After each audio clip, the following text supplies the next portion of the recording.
916-277-8599.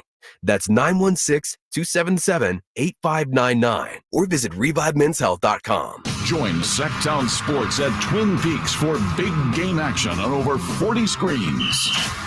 And your chance to win a 4-pack of tickets to see pop icons The Jacksons at Thunder Valley on March 30th. Don't miss it. Sometimes you're feeling like country music. Last night we let the liquor talk. Heart don't forget something like that. Make sure you check out New Country 105.1 KNCI. It's time for the True Sports Card Show. The only 1-hour radio show that gives you the very latest in sports memorabilia news from around the world. Here are your hosts, industry expert Imran Pilati and Sacktown Sports 49ers insider Emil Fragoso. Good morning, everybody. It's Imran Pilati coming to you from the Sacktown Sports 1140 studios. I'm here live along with Nate behind the window. And, of course, if you're on YouTube, you can see him right now. My co-host, Emil Fragoso, who is out in Las Vegas as we speak. Emil, what is going on with you?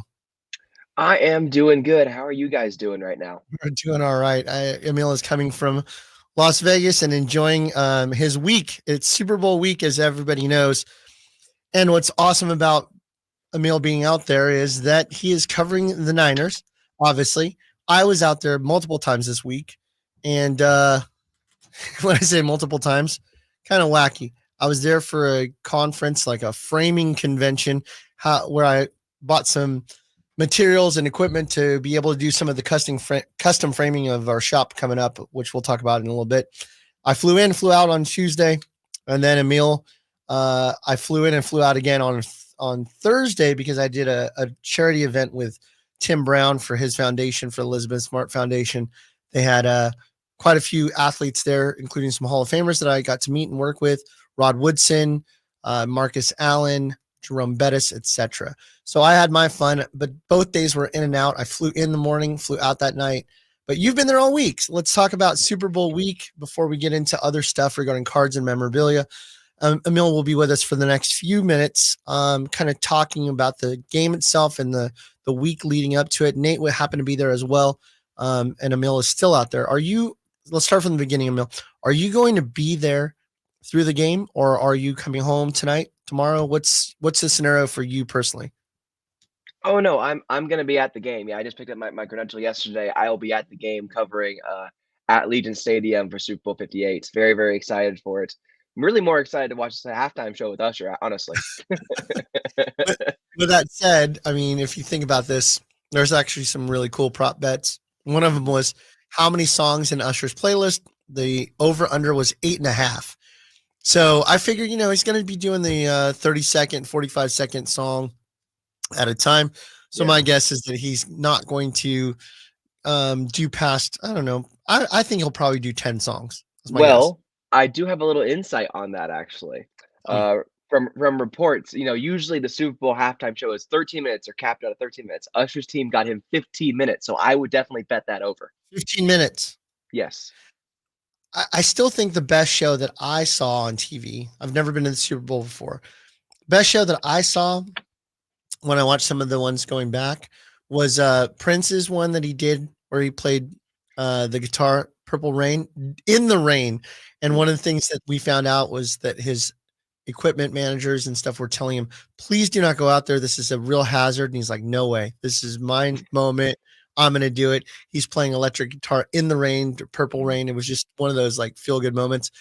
And believe it or not, Lady Gaga's was pretty awesome. If you ever saw that one, she was incredible on that halftime show. What was your favorite besides Usher coming up?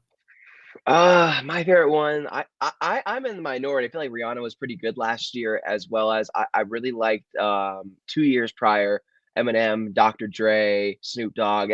The whole California Classic was just awesome to see that collaboration. Sure. All right, let's talk about the game. I was there at the beginning stages of the kickoff for the week. I saw a lot of the things at Caesar's Palace and a lot of the different places that you can take your photo and that kind of stuff. What has this week been like leading up to today? It's just been super hectic. It's been all over the place. It's Las Vegas. but it's also Super Bowl week. So you combine the two together and you get this Super Bowl week, which is what's kind of happening here right now. Just coming in Monday, my flight got delayed in because of Air Force One being stuck here on the tarmac in Vegas. So my flight got delayed coming in. I had to go directly from the airport to Allegiant Stadium for opening night. And as soon as I get there, well, what happens? Well, I realize that all the players just walking around, talking with people, and it's just a bonanza of spectacle. And that's kind of how it's been the whole week of just, going from one place to another, traveling. It's been super hectic, getting stories out, getting content. Nate as well, doing a great job. The midday show as well. Styles and Watkins doing a great job with their stuff on Radio Row. Super hectic, super chaotic, but super rewarding and super fulfilling. And that's what I've really appreciated about this week is that, I don't take a lot of things in. I don't take a lot of time to relish in the moment. Typically, I'm usually go. I'm so work oriented and based, but this week I've really tried to take some time to just soak it all in and appreciate where I'm at. Yeah. I'm pretty frugal in things that I spend, but when you think of, if you know me, I like experiences. I don't mind splurging on experiences. So I thought, maybe I'll try a Super Bowl ticket, bro. I mean, when we talk about nosebleeds, I mean, you're halfway, you're at the 10,000 feet mark, right? Where you can turn on your computer on an airplane before you can. That's how far you're sitting in the Allegiant Stadium at about $8,000 a ticket for this. Yep.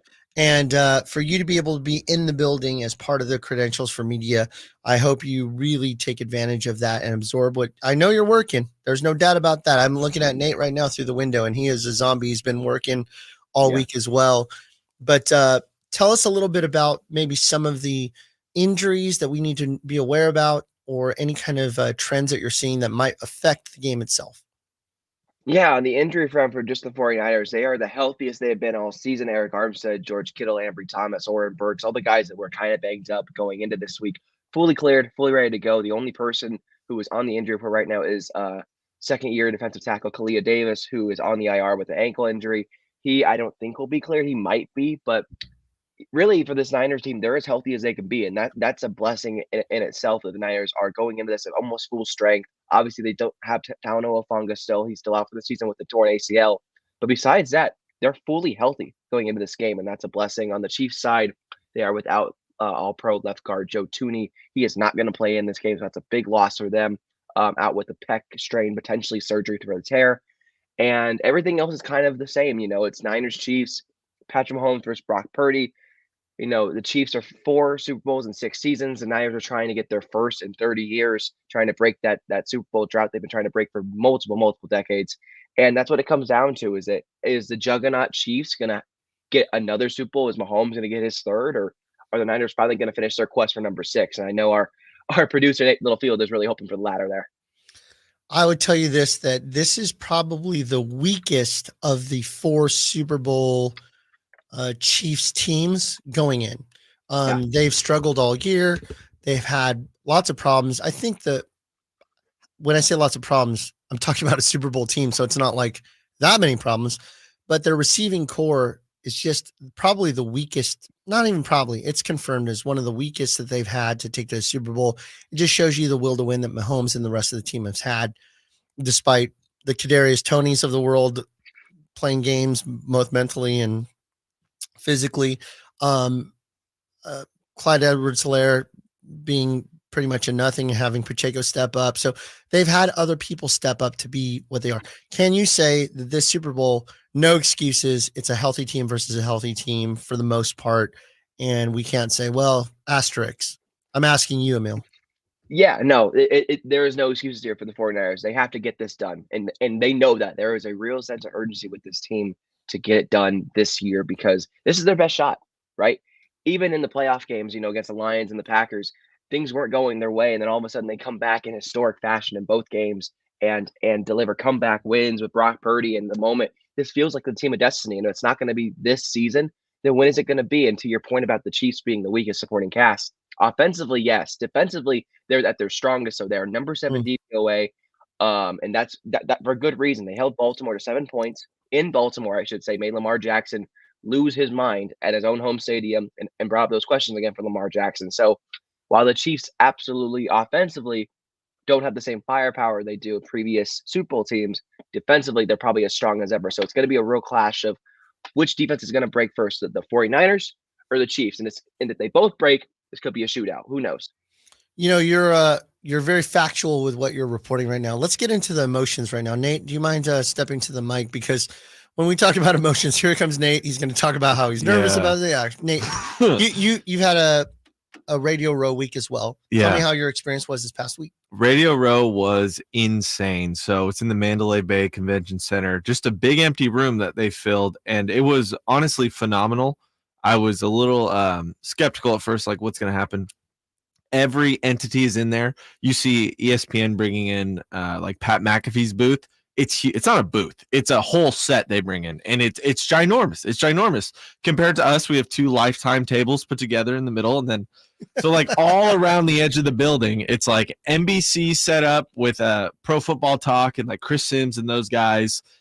They're bringing on like Baker Mayfield. You got Rich Eisen on the end. You got the NFL having their own Yahoo Sports. All these big entities on the outside, and they're using the same set over and over again for different shows and kind of changing it up. It's pretty impressive. And then all in the middle is all the quote unquote lower tier. However, you still have guys like Cam Newton in the middle. We're like right next to Cam Newton. We're seeing Cam all day. Shannon Sharp's walking by. Jay Johnson, our producer, knows Stephen A. Smith. So Stephen A. Smith comes by. The whole place is like locked onto this giant man in a purple suit. Is he walking by and he gives us a what's really up? Physically giant, right? He felt tall. He's skinny. He felt tall. He just walks in a room though and commands that presence. Yes. Apparently there was I was in the restroom at this time, but he walks by. Someone tries to just tried a little too hard to get a photo with him, and he snaps. He's like, I gotta go. No. During our live show right next to our booth. He's like, I gotta go. You gotta leave me. Like someone's just doing too much with him. So we got like the Cam Newton show's happening. Right, it's like 4th and 1 or so, whatever his show is. He's got a game changer, game manager shirt on because of this whole thing with Brock Purdy. And he's got like this bamboo wall or just wood wall, and you just hear him screaming like right next to us the whole time. And we had some awesome guests too. We're bringing on guys like Warren Moon, ex-Niner receiver Stevie Johnson, and Torrey Smith. They're on. We had it was so sideline reporters, Michelle Beadle, everyone. It was amazing. It was just nonstop. Who was doing the interviewing? We had Styles and Watkins, our midday show. Got it. And they'd come on and we talked to them, and former Raiders, former Mike Golick we had on. Wow. And we're meeting all these people, and I'm not even joking. I don't think there was a bad interview. Like every single person was so cool. You get worried like, are these guys going to be like, too cool for us? Because we have a small booth and, we're running a few cameras. I had to, I was like a one-man army producing behind the scenes, just audio and video, and everybody was so understandable. Like when I needed a couple minutes to kind of get the internet was really bad, which was frustrating. That's to be expected considering that you have so many companies in there operating. Yeah, we had to end up paying for a hardwire line because we're doing a radio show. So we have to bring this a little inside here. We bring this device. It's called a Comrex, and it's basically transfers our line straight to the station, and the station puts it out over the airwaves. And you had to pay a large fee to get the hardwire for that. So that's where our hardwire internet was going. We couldn't do both in the left. It's just convoluted. Let me step to you then. Yeah. Just tell me about how you're feeling about the game. And then Emil, I'm going to have you kind of close out because I know you got other responsibilities to get to, and we'll finish the rest of our show. We miss you, and we'll get you back on for the full show next week. But Nate, what I would say to you, actually, I'm going to ask Emil a question regarding Brock Purdy in a second, but what's your feelings leading into tomorrow, knowing that today's Super Bowl Eve? I'm feeling good. I've had a distracted 2 weeks, which is nice. About 80% of the people we brought on the show picked the Chiefs. I saw that. I saw the Niners. I was at the hotel 2 days ago with all the players. They're killers. They're ready to win it. I think they're going to do it. I think they're going to dominate. I genuinely think 35-21. And I'm not trying to jinx the team. I think I'm going to see it in my lifetime. I love it. I love seeing that. Emil, my question for you is, how did Brock Purdy seem? I mean, I saw snippets and clippets throughout the week. How did he seem? Because that's really what it's going to come down to. Everybody's saying you've got Mahomes, the coolest cat on planet Earth, being able to handle the stress and pressure. He's done it many times before versus this kid from Iowa State who, dresses nerdy and is trying to figure out where to be. What's our scenario? What's your thoughts about Brock and how he's handling himself, and where do you think it's going to go? Yeah, look, Brock is Brock. Nothing seems to phase this guy. On the biggest stage or not, even opening night when he's standing there with Scott Hansen and Patrick Mahomes doing the podium stuff, and Scott kind of slipped in there. Are you ready? Fourth and 3 minutes left. Are you ready to disappoint Taylor Swift? And Brock kind of let out a little smirk of yes. And look, Brock is just Brock. He's cool, calm, collected, stays true to himself because of his foundation, his background in Arizona as well as religion. And he's just a really, really cool cat. You say Patrick Mahomes is the cool cat. Brock Purdy's a cool cat because that guy, again, never really wavers. He's always kind of the same guy, locked in, cool, kind of relaxed. And even talking this week, they asked about his best, favorite moments of this week. And he goes, the bus rides back between stuff, because for that little moment, you kind of get to be yourself and kind of, get to relax and just be one of the guys. And Brock is just a regular person. He's not a superstar like that. He's not like a crazy famous guy. Sure, he's now in that limelight, but he doesn't perceive himself like that. And so that's what makes Brock so cool. And that's why the Niners love him, because he's the same person, whether he was a third string quarterback or now an NFL MVP frontrunner at one point this season. Prediction, please. Nate's going to hate me. He already did it. I already know. At least he's sticking to his guns. Yeah. 31-23 Chiefs. So Emil has that gut feeling that it could be a Chiefs win. Here's where I'm at. I've been watching the Chiefs games all year because I'm secondarily a Chiefs fan. Far. What? Yeah, I was a Chiefs fan because of A, my hate for the Raiders, and B, when I started playing fantasy football way back in the early 2000s, Priest Holmes was the first guy that I drafted. And I watched Priest Holmes and I was like, my goodness, this is a real running back. This guy was incredible. He had that flair about him when he crossed the goal line and he'd stick his hands out like a ta-da as he's crossing the goal line. He'd average like 25 to 30 touchdowns a year rushing. Priest Holmes was an absolute beast for about 5 years. So I followed that. I'm friends with Christian Okoye, legitimate friends, like we talk on the phone. Christian Okoye is a great buddy of mine. I own a title company that's in Kansas. Like, there's reasons why I have that. But I'm a Niners fan through and through. I have multiple lower back tattoos. That's one of them. I'm joking, kind of, maybe. But I grew up a Niners fan. I work with Niners. It makes sense for us to love the Niners here, both financially for the store as well as for the fact that I'm a Niners fan since I was a little kid. Steve Young was my favorite player growing up, even more so than Montana. And I've always loved the Niners. I remember the 94 Super Bowl against the Chargers. You guys were not born yet, I don't think. That was 1 year before me. That was 1 year before you. Yeah, that was my junior year in high school. I couldn't forget that. It was an incredible time. They kicked their butt and it was awesome.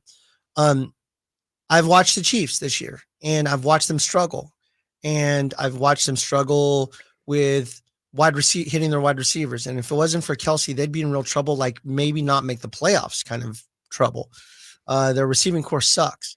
But they've pulled it out here or there. If you look at their scores, there's never a blowout. They're never winning by more than a touchdown and a field goal, maybe. I think that if the Niners put the screws to them, and I mean lots of Christian McCaffrey throughout the game, I think he is the key. I think Debo is kind of the key. I think Ayuk is kind of the key, but a heavy dose of McCaffrey, both in receiving and rushing. I think that game manager or not, Brock, if he could throw 2 touchdowns and McCaffrey and a big dose of McCaffrey, I think it's 28-21 Niners. And I think that they're going to control the time, because I don't think it's one of those things where you just want to overwhelm and give the ball back to Mahomes. You saw what he did against the Bills. You want to have like a 2 or a 1.75 times possession versus what the Chiefs have. Yeah. So if there's 60 minutes of total game time, if the Niners can control somewhere around 40 to 42 minutes of the game possession, I think they have a really good chance.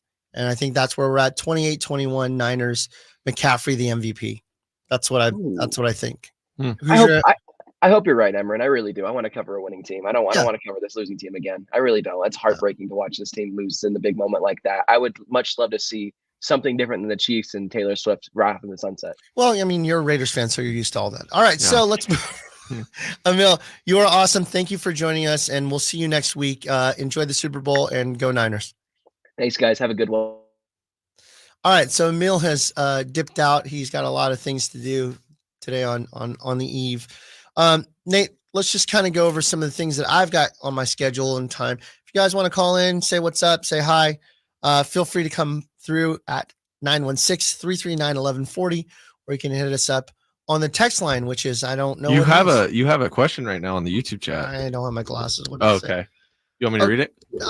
Yeah, in just a second. Let me, Scott, we see you there on the YouTube question. We'll hit you up in just a second. Let me get a little bit of some of the housekeeping out of the way. All right. So this week I'm flying out on Thursday to the Burbank Card Show held in Ontario. Of course, the Burbank Card Show held in Ontario. You've seen our guest, Rob Veras from Burbank Sports Cards on here multiple times. Rob and his team are the ones putting it on. It's probably the largest card show on the West Coast. Actually, it's not probably, it is. They call it the West Coast National, and the National is the largest sports card show in the world. They're calling it the West Coast National. We'll be there from the 15th through the 18th, which is Thursday through Sunday. I'm going to go home on Saturday night. I have a little baby, man. I want to see Beckett and spend time with my wife. So I'll be coming home on Saturday, but my team will be there the entire time, Thursday through Sunday. Come out and see us. True Sports Cards will have our own booth. We're buying and selling the entire week. So next would be that we have Topps Hobby Rip Night, which is going to be our trade night. We normally have a regular trade night where people buy, sell, and trade in our store at 6661 Stanford Ranch Road, Sweet Pea like Paul. That's in Rockland. We're having our Topps Hobby Rip Night. We're going to be giving away Topps packs to the kids, Girl Scout cookies, food, fun, trades, selling, all that stuff. It's going to be it's actually 2 weeks from today, 2 Saturdays from today, February 24th from 5 to 8 p.m. February 24th, 5 to 8 p.m. there at the store. We'd love to see you there. Again, kids, we're giving away swag, shirts, hats, etc., as well as free Topps packs for you to open. And I'm working on having a special player come join us. I don't know if I could pull it off or not, but this player will have a Topps Bowman card that he would be willing to sign if I could just confirm that he'll be around. So we're working on that. Third, we have the Auburn Card Show. That's happening on March 2nd. My team will be there as well. That's going to be held at the Auburn Gold County Fairgrounds. The address is 209 Fairgate Road.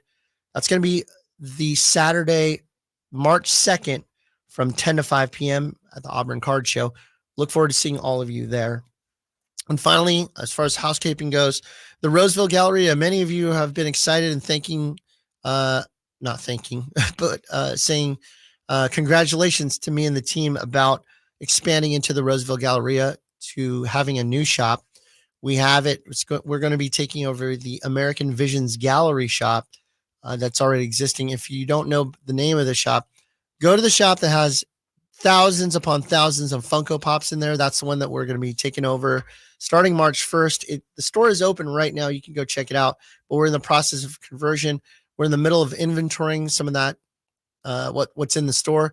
And to tell you, Nate, that we have a lot of Funko Pops, that's an understatement. We're right now in the middle. We're about 1/10 of the inventorying through, adding it to the system, etc. There are over 40,000 Funko Pops in that store. That's wild. So we are working on that. We have sports memorabilia, framing, etc. If you follow us on Instagram at True Sports Cards, you will know that I went on Tuesday of last week to go buy a big machine called the Wizard that creates these custom mats for framing. So that's exciting. We're going to be doing custom framing there at the shop.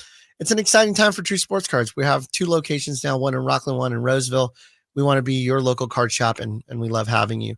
So that's kind of the housekeeping to begin with. We're going to go another 30 minutes or so here uninterrupted. Let's go ahead and take that question. Go ahead and ask that question on behalf of Scott. Yeah, Scott wants to know, do you guys see a market for sports cards coming back? I have a load of cards from the late 80s, early 90s, football, basketball, baseball, and hockey. Thank you. All right, Scott, good question. Hopefully I can answer this correctly. All right, I'm 46 years old, meaning whenever I talk to families or people that come into our store, mostly it's a lot of kids with their parents. But when I talk to some of the adults that come in, they're about my age and, in their 40s, maybe late 30s. And they talk about how they collected as a kid. It's very common. Yeah, I collected. And just to let everybody know, the age where kids really kind of flip into loving cards on a collecting basis is somewhere between 8 and 12 years old. There's just that range. I think kids understand a little bit of commerce. They have a little bit of money. They're spending a little time, dedicating themselves to collecting. And when I was 10 and 11 and 12, that was 87 through 1990. And that's when the card manufacturers were like, wow, these kids really love this stuff. I think we should crank the presses. Let's make as many of these cards to satisfy demand as possible. Well, with that said, that meant that the rarity starts to go away. The more you make, the less rare it is. And supply exceeded demand quite a bit in the 80s. I would probably say the height of that was 1989, where unfortunately that's when Ken Griffey Jr. came into play. And Ken Griffey was a generational talent who happened to fall under the worst time of limited production baseball cards. So when I have people come in and say things like, oh yeah, when I collected as a kid, I have these cards. And I first say, and it seems weird, but my first statement is, well, how old are you? And if they say that they're between 39 and 48, I go, have you collected since then? And they're like, no, not really. I go, well, I mean, maybe, but I hate to be the Grim Reaper, but your collection's probably not worth much. No, but you don't understand. I've brought it from my house to house to house to house for the last 30 years. I don't care if you move it 50 times. It didn't make the cards more valuable. I would just tell you that era, Scott, that you're talking about, from the mid, I would say like 1985 to 1994, there was lots and lots and lots of cards produced. So if you're asking me, do I believe that card values will uptick back? The answer is no. They are literally millions upon millions upon millions of these cards created with little to no demand. And what's sad about it, and as Nate's learning about cards being part of the show, and I would tell you that some of the greatest players of our generations are in that, and they can't get a value on their cards because of the mass production. So when you see a Justin Herbert, or you see a Ellie Dela Cruz, or you see any of these stars of today and you see their cards going for $100, $200, $300, $500, you're going, well, I have a Ken Griffey Jr. The guy's 50 times better than them. I have a Manny Ramirez. I have a John Smoltz. These guys were in a place to where their cards were produced a million times over what today's cards are being produced at, and that's the value. If you take something like Frank Thomas, his most valuable card that's not an era card is his 1990 Leaf baseball card. That card right now goes for about $15. We're talking about one of the greatest hitters of all time, Frank Thomas, and the guy can't get more than $15 as an ungraded card. So you're going to have a hard time finding values in there. Now, there are some really, really huge gems in there. As an example, if you take a Barry Bonds 1987 Fleer card and you get it in a Gem Mint 10, meaning you got it graded by PSA or another company and you got a 10 out of it, that card now jumped to $200, $300, $400 because it was so rare to find that card in great condition because kids like me played with the cards. We didn't really think about grading because grading didn't exist. So now when you take a Gem Mint copy of that and put it out in today's world in 2024, it's going to have super big, high value. So Scott, in a roundabout way to answer your question, I'm trying to flex a little knowledge from my brain to all of you. I would just say that the 90s, late 80s, they're not coming back. because they never were really there in the first place. All right. That's the question. Scott, I hope that answered it. That's a good answer. I tried. I learned. I spent 5 minutes talking about 90s cards, which I hate doing, but it was important for Scott to get that answer, so that's why I wanted to give it to him. Okay, so we got some new releases that came out or are about to come out. Let's start with what just came out this past week. This past week, we had Topps, excuse me, I messed up right there already. 2023 Panini Rookies and Stars Football. That's a product. It's on our shelf at $419 a box. With that said, we sold out of it yesterday. Release day was yesterday. We sold out all of our boxes. I got to go get more. They have 2 autographs and 2 memorabilia cards in these boxes. Again, 23, you're looking for autographs, but you're not going to get them with Stroud. You're not going to get them with Will Levis. You're not going to get them with some of these top players. Anthony Richardson is in the product, so he's starting to gain some momentum because people are realizing that he has some Lamar-like qualities to him. And he that team was a playoff team this year, with Minshew taking them. Confirm with me, Nate, was Minshew and the Colts in the playoffs? I believe they were. Maybe, or they were at the brink of. They didn't quite get in. But they were they were close because they had a close one with Houston at the end there. That's what it was. They were not the set. Jaguars didn't make it either, so that was a close one. Well, that's different because Jaguars had Trevor Lawrence and they shouldn't have been on the brink of. That was a terrible division. 7-3 or 7-2 at one point. So I would tell you that the Colts have a playoff contending team. That's why a lot of Anthony Richardson cards are seeing a spike because they're realizing that this guy is pretty good. Before he had that concussion, they held him out for the year. I believe he also had an injury to his shoulder, but at any rate, Anthony Richardson is scheduled to come back full strength beginning of the year, and people are starting to make that investment because they believe that he's low. All right, this upcoming week on Valentine's Day, 24 Topps Series 1 Baseball Hobby and Jumbo are coming out on Valentine's Day. It's a big release, the first 2024 release of the baseball year. Can't believe it. Next month, pitchers and catchers report. I think they actually report before the end of this month. They're going to start some of the. Wow, I'm really off. They actually have games at the end of this month, if I'm not mistaken. I'm not researching right now. I'm kind of leaning back. Nate, can you help me on this? Who does? Sorry. Baseball. Spring training. Spring training. I think it starts. I think they have games at the end of this month. It is a leap year, so you get that extra day. So, could sneak it in there. Let me look at this. When is spring training? Baseball never ends, I thought. Basketball seasons never end. Spring training begins. Single game tickets going on sale on StubHub. They're not a sponsor of ours. February 22nd, Dodgers versus Padres. Yeah. Man, dude, that's in 2 weeks. That's it. I can't believe it. It's crazy. I mean, I don't know. Are you even a baseball dude? No, I'm not. Okay, so you don't follow any of this stuff? Not really. I mean, I've been paying attention to the A's thing, especially just being in Vegas. And look, Ohtani's not going to play in the spring training. No. He's not pitching this year at all. But seeing Ohtani in a Dodgers uniform live instead of Photoshopped is going to be pretty cool. Is that normal for someone to do the UCL injury and not pitch it all the next year? Name somebody that's had it. I mean, other than Tommy John.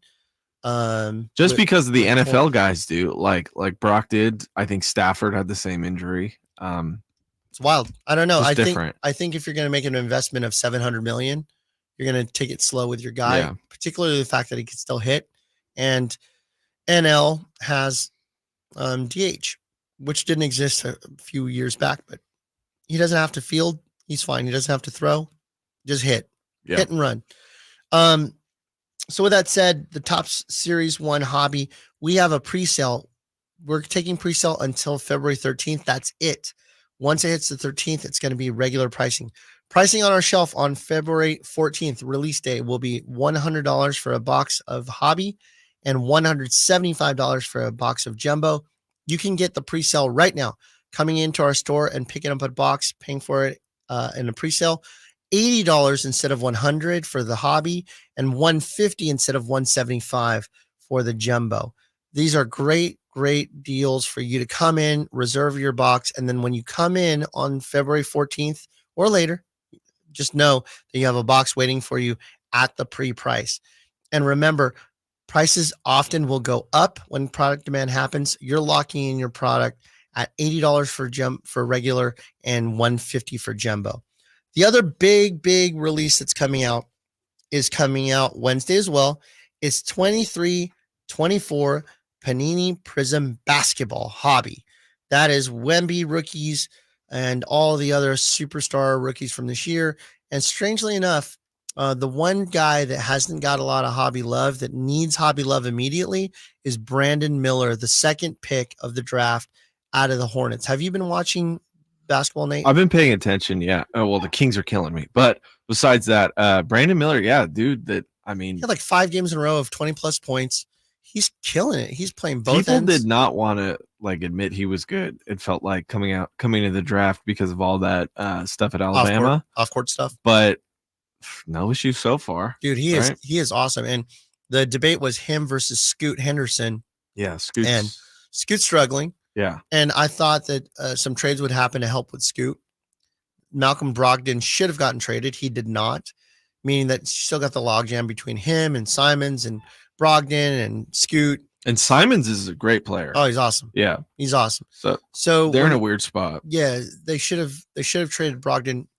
This is the most disappointing trade deadline I've ever seen, especially for the Kings. Yeah, people were upset. I was pretty pumped for cash considerations. It's always a great trade for Brook Lopez. Yeah, no, it was Robin. Oh, Robin, excuse me. Yeah, I'll take Brook any day of the week. I'll take Brook. Yes, he would have been actually had a role on the team. Right, but nah. The Kings did bring up Keon Ellis. That's good. So he'll actually wait for that. I saw they played last night. Yeah, 3-year deal, which is good. So for those of you that don't know, Nate also does a little bit of coverage with the Stockton Kings. Shout out 209 and the Sacramento Kings too. Yes, I know that, but they knew that too. Yeah.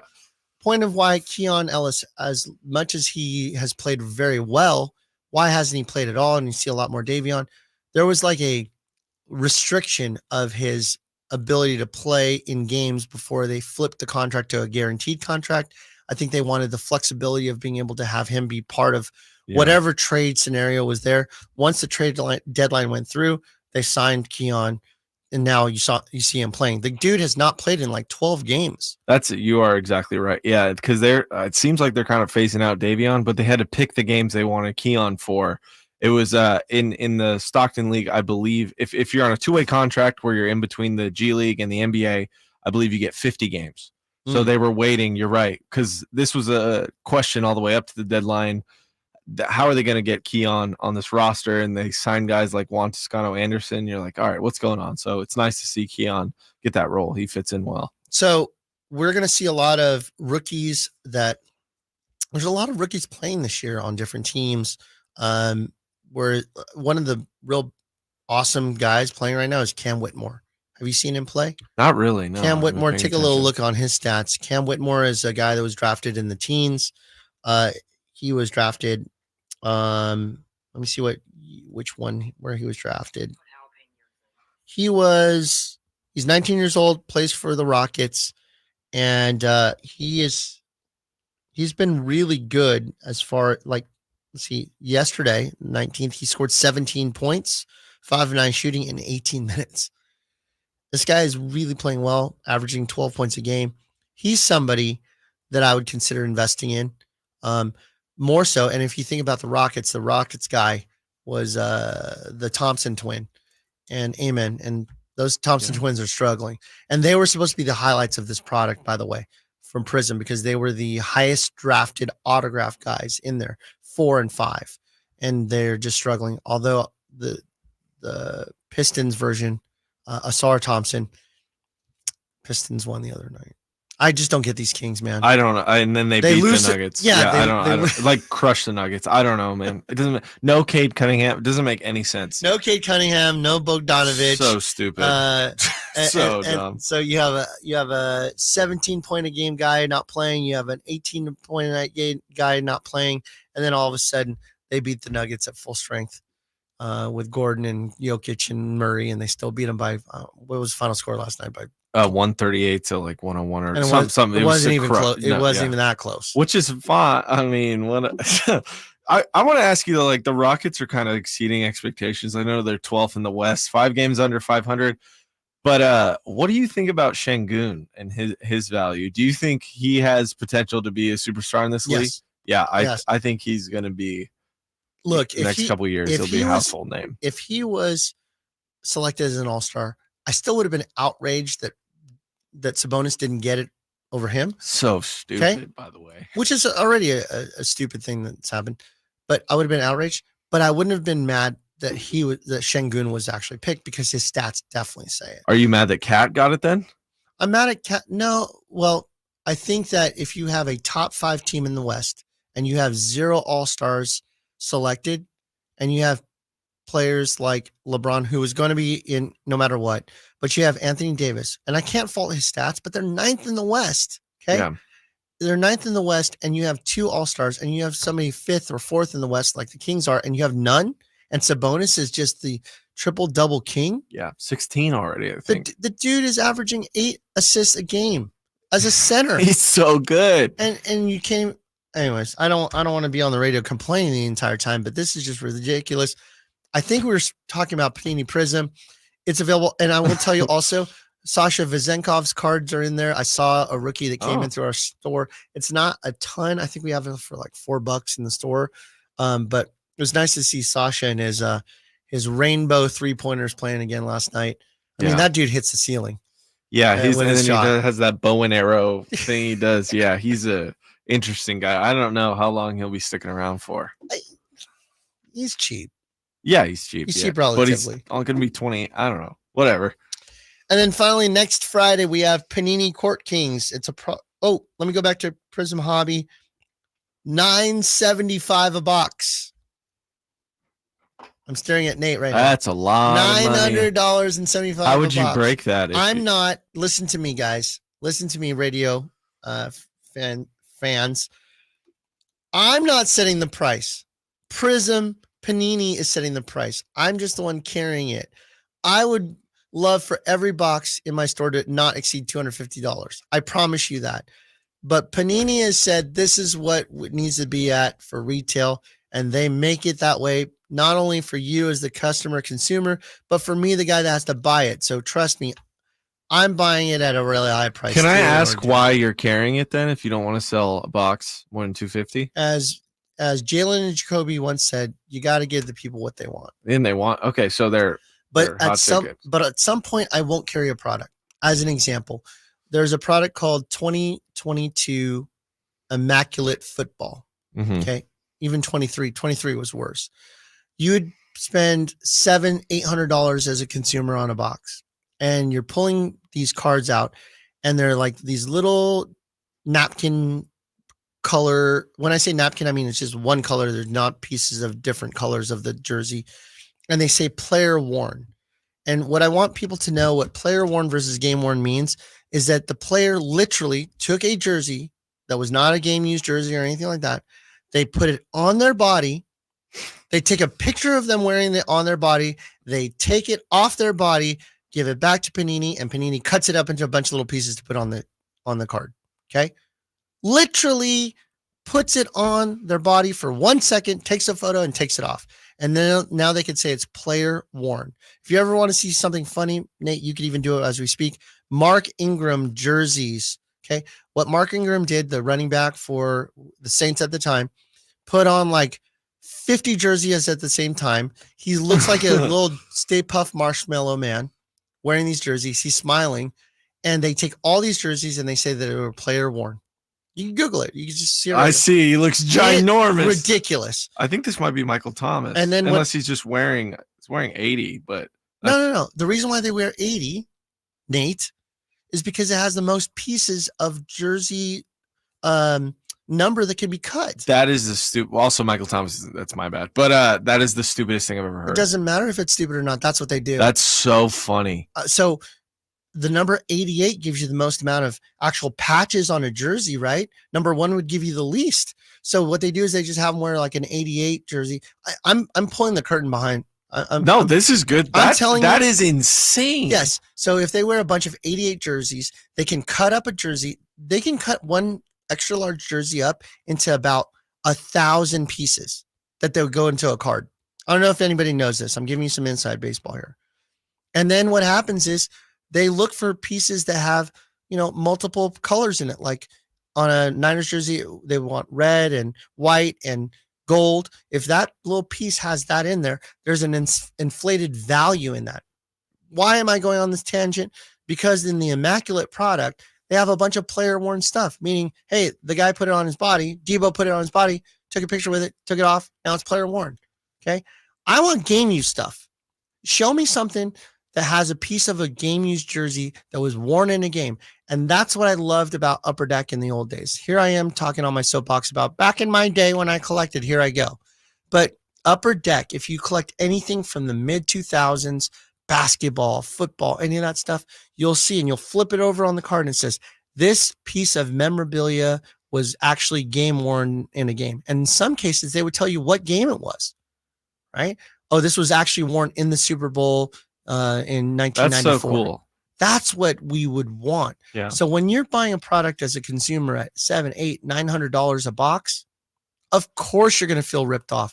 And for me, as the person that's selling it to you, I just have no interest in doing that. So after I get through my initial, like, now that you had a taste, go find it somewhere else, because I just don't want to sell that to my customers because I don't feel good about what's there.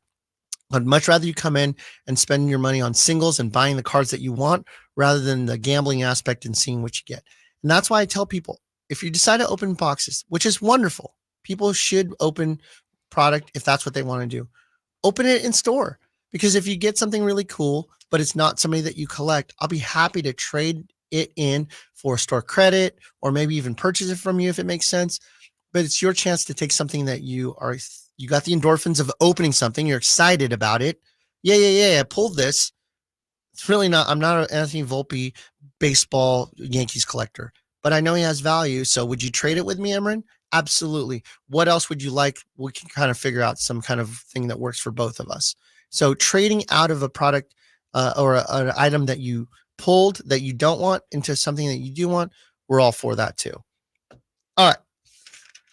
I wanted to go over this before we close out today. I've seen a lot of people kind of cash out recently, Nate, people that have wanted to come into the store and sell us their cards. For whatever reason, it's just kind of picked up over the last, part of it is because I'm asking for cards to come in and be sold and sell it to us, but also people are just cashing out. There's other expenses, things that they find more important that they want to spend their money on, and I appreciate that.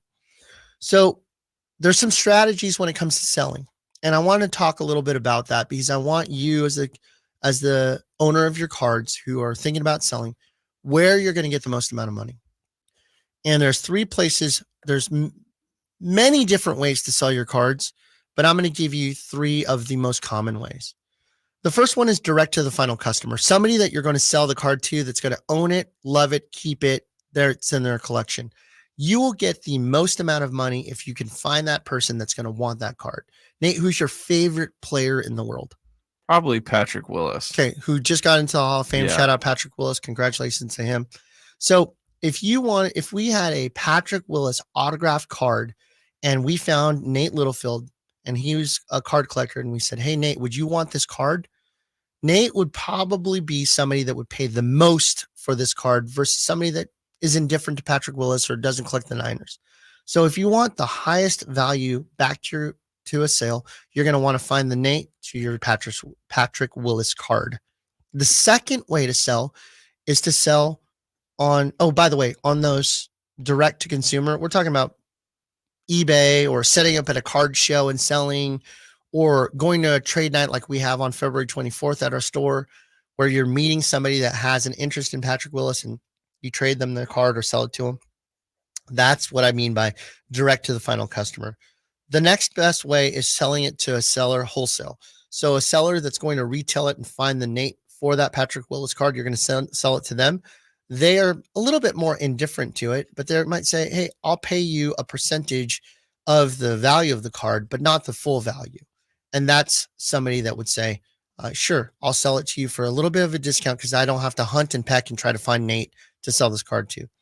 And then the other option is directly to a shop like mine. You come in and you'll say, hey, Imran, I've got these 55 cards. I'm interested in selling them. And the way that we work is I'll give you a little bit of method to how I buy. I look and say, if I'm going to spend some money on the cards, how soon can I get my money back? And then we can go for, what does that look like as far as what I'd be able to offer you? If you came to me with Brock Purdy cards today and said, or actually Monday after they win, that's embedded command, part of the neurolinguistic programming that I've learned over my times.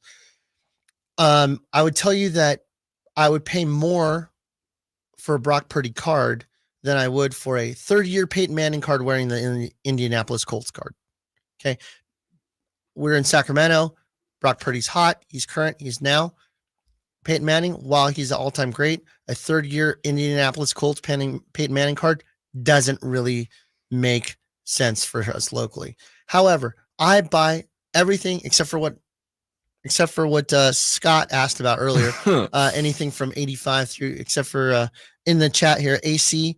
Shout out to AC in the YouTube chat. He says that the Tiffany and Fleer Glossies are worth a little bit more, actually have some value. He is correct.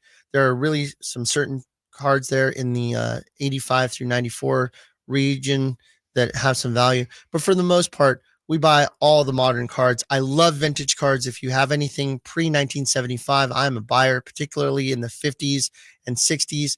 I buy a lot of T206 tobacco cards, 1933 Gaudi cards, Bowman cards. I love all that stuff. Does PSA grade those? They do. In fact, that's the preference of what we do. I want a number grade by a reputable company, so that way you as the person selling it to me and me as the person buying it have a general idea of what that card I just didn't know if they went back that far. Yeah, absolutely. They go all the way back to 1800. That's crazy. I have an 1887 card that's graded by SGC. Baseball? Yep. It's just a guy holding his gloves, and it's in a black and white photo, and it's a little small tobacco card was in the tobacco packs. So here's what I would tell you. We got about 2 minutes left. I want to tell you. So here's what I'd tell you. If you want some tips on how to sell to me, I can't speak for any other card shops. My hope is that if you're listening to our show, listening to our podcast, watching us on YouTube, you trust my opinion and you know that we're somebody that's here for you. Know what your cards are worth. Okay. I'm here. My job is to give you money, to give you trade value in order for you to trade your cards or sell your cards to us, not for me to sit there and spend all day looking up your cards. So at the very least, look up your cards, go to eBay, look at the eBay solds, and mark down the date that it was sold. If you find something that was sold a year ago, I'm not going to have it be relatable to now. So you have a general idea of what your cards are worth. I'm going to look them up in front of you anyways, but do yourself some due diligence so that way you know. Second, know what you're asking for. Hey, how much are these cards worth? Says Emran to you. I don't know. Well, how much are you asking for them? Well, I don't know. Like, what are we doing here? Spend a little time researching your card and then telling me what you're wanting for it. And then also make sure that it has margins for both of us. If the card is going for $100 and you ask for $100, we can't have a conversation. I have to have a little margin in there, but I also want to make sure that you maximize your value too and make some money, because I'm your card shop for decades to come, right? I'm going to be here a long time, and so are you. I want to make sure that we have a great relationship. So I want to make sure you feel good about the win too. And if you're a kid under the age of 18, particularly really young, 14 or less, nothing's going to happen without me talking to your parents. We got to make sure that your parents or your responsible adult says that they're on board with it too. Come on in. We're here to help you. You can always call us at the store at 916-259-1993. We're open Monday through Friday, 11 to 7. We're open Saturdays, 10 to 6.